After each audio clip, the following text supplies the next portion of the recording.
Fatima Shirazi homemade product इस्तेमाल करने से 1 मंथ में 10 kg तक आप अपना वजन कम कर सकते हैं। Golden heights colony, pillar number 213, Rajendra Nagar, Hyderabad. आप सभी का स्वागत है सच न्यूज में। आइए जानते हैं उत्तर प्रदेश और देश की राजधानी से कुछ खास खबरें। दिल्ली में चुनाव आयोग की तरफ से नगर निगम के चुनाव टालने और इसके पीछे दी गई दलीलों को लेकर मुख्यमंत्री अरविंद केजरीवाल ने नाराजगी जताई है।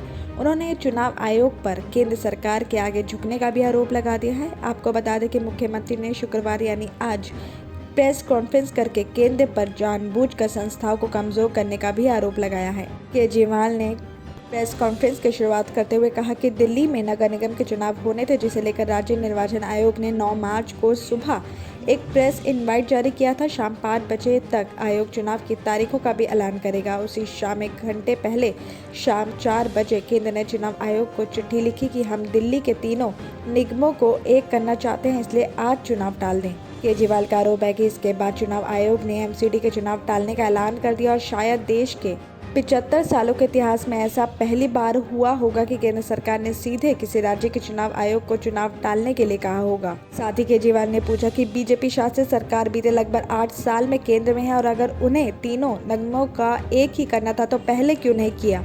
चुनाव की तारीखों के ऐलान से ठीक पहले ऐसा क्यों किया गया। उनका कहना है कि निगमों का एकीकरण तो बहाना है, मकसद चुनाव टालने का था, क्योंकि बीजेपी को लगता है कि दिल्ली में आपकी लहर है जिसमें बीजेपी बह जाएगी और एमसीडी चुनाव हार जाएगी। साथ ही मुख्यमंत्री केजरीवाल ने भी कहा कि ये दोनों चीजें देश के लिए अच्छी नहीं है। केंद्र का चुनाव आयोग को चिट्ठी लिखकर चुनाव टालने के लिए कहना और दूसरा चुनाव आयोग का केंद्र के सामने झुककर चुनाव टाल देना, दोनों ही अच्छा नहीं है। तो सीएम आगे ने यह भी कहा कि मैं हाथ जोड़कर मोदी जी से अपील करता हूं, सरकारें आती जाती रहेंगी, कल आप नहीं होंगे, मैं नहीं रहूंगा, लेकिन ये देश रहेगा। हम इम्पोर्टेंट नहीं है, पार्टी इम्पोर्टेंट नहीं है, देश है। कोरोना से बचाव के लिए एम्स हॉस्पिटल अब नाक से दी जाने वाली वैक्सीन की बूस्टर खुराक का परीक्षण शुरू करेगा। आपको बता दें कि तीसरे चरण के परीक्षण के लिए 100 लोगों का रजिस्ट्रेशन किया गया है। जिन लोगों ने 2 डोज अब तक हासिल की है और उनकी दूसरी डोज लेने के बाद 6 महीने की ड्यूरेशन पूरी हो गई है, ऐसे लोगों का परीक्षण में रजिस्ट्रेशन किया गया है। बताया जा रहा है कि कोवैक्सीन पर आगे शोध जारी रखते हुए इसे सुई यानी नाक के जरिए देने की क्षमता को विकसित किया है और इस पर सभी चरण के परीक्षण पूरे होने के बाद जब यह असरदार पाई गई तो इसे बूस्टर खुराक के तौर पर परखा जा रहा है। पंजाब में आग की सुनामी के बाद पार्टी के संयोजक और दिल्ली के मुख्यमंत्री अरविंद केजरीवाल ने पार्टी मुख्यालय में जीत का जश्न मनाया है। तो दूसरी राजनीतिक पार्टियों को चेतावनी देते हुए केजरीवाल ने कहा कि पहले दिल्ली में और अब पंजाब में इंकबाल हुआ है, इसके बाद पूरे देश की बारी है। साथ ही संकल्प लिया कि अब आप नया भारत बनाएगी और इसमें कोई इंसान भूखा नहीं सोएगा, नफरत की जगह लोगों में प्यार मोहब्बत रहेगी, सभी सुरक्षित होंगे। इसके लिए केजरीवाल ने पूरे देश से अपील की कि वो आपके साथ जुड़े। इससे पहले पंजाब में वोटों की गिनती के शुरुआती रुझान मिलने के साथ ही दिल्ली के डीडीयू मार्ग के आप दफ्तर पर कार्यकर्ता पहुंचने लगे तो दोपहर होते होते पार्टी कार्यालय भी भर गया। तो ढोल नगाड़ों की थाप पर कार्यकर्ता एक दूसरे को बधाई देते हुए भी डांस करते दिखाई दिए। वहीं मुख्यमंत्री अरविंद केजरीवाल, उप मुख्यमंत्री मनीष सिसोदिया, कैबिनेट मंत्री गोपाल राय भी करीब 3 बजे तक वहां पहुंचे और मुख्यमंत्री के साथ सभी बड़े नेता मंच से कार्यकर्ताओं का अभिवादन किया। तो वहीं मुख्यमंत्री ने पंजाब के मुख्यमंत्री पद के आपके उम्मीदवार भगवंत मान को बधाई दी। उन्होंने कहा कि आपने 75 साल से चल रहे अंग्रेजों के सिस्टम को बीते 7 साल में बदल दिया है। अब गरीबों के बच्चों को अच्छी शिक्षा मिलने लगी है।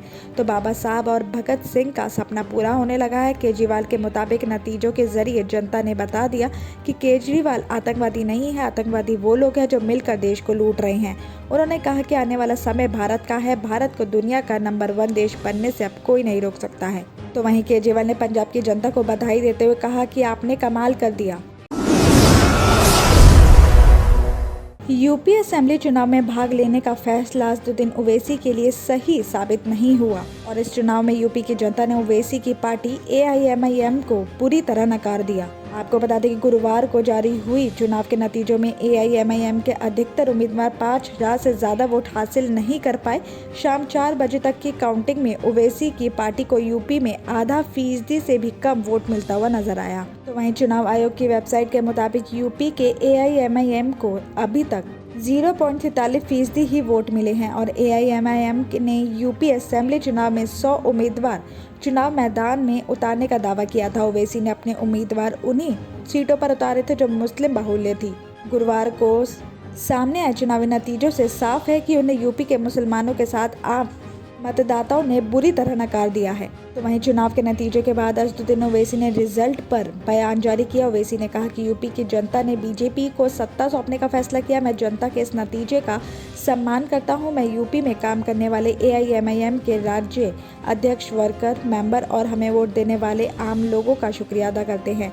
हमें जीत के लिए बहुत मेहनत की, लेकिन नतीजे हमारे हिसाब से नहीं आ पाए। हम दोबारा से कठोर मेहनत शुरू करेंगे। और साथ ही AIMIM के अध्यक्ष असदुद्दीन ओवैसी ने सपा की तरफ से उठाए जा रहे EVM के मुद्दे को खारिज किया है। उन्होंने कहा कि सभी राजनीतिक दल अपनी हार को छिपाने के लिए EVM का मुद्दा उठाना चाहते हैं। EVM में कोई गड़बड़ी नहीं है, लोगों के दिमाग में ही चिप है। ये सफलता है, लेकिन ये 80-20 है। हम कल से दोबारा काम करना शुरू करेंगे और उम्मीद है कि अगली बार बेहतर करेंगे। दिल्ली और उत्तर प्रदेश की खबरों में आज इतना ही। बाकी देश भर की और तमाम खबरें जानने के लिए देखते रहिए सच न्यूज।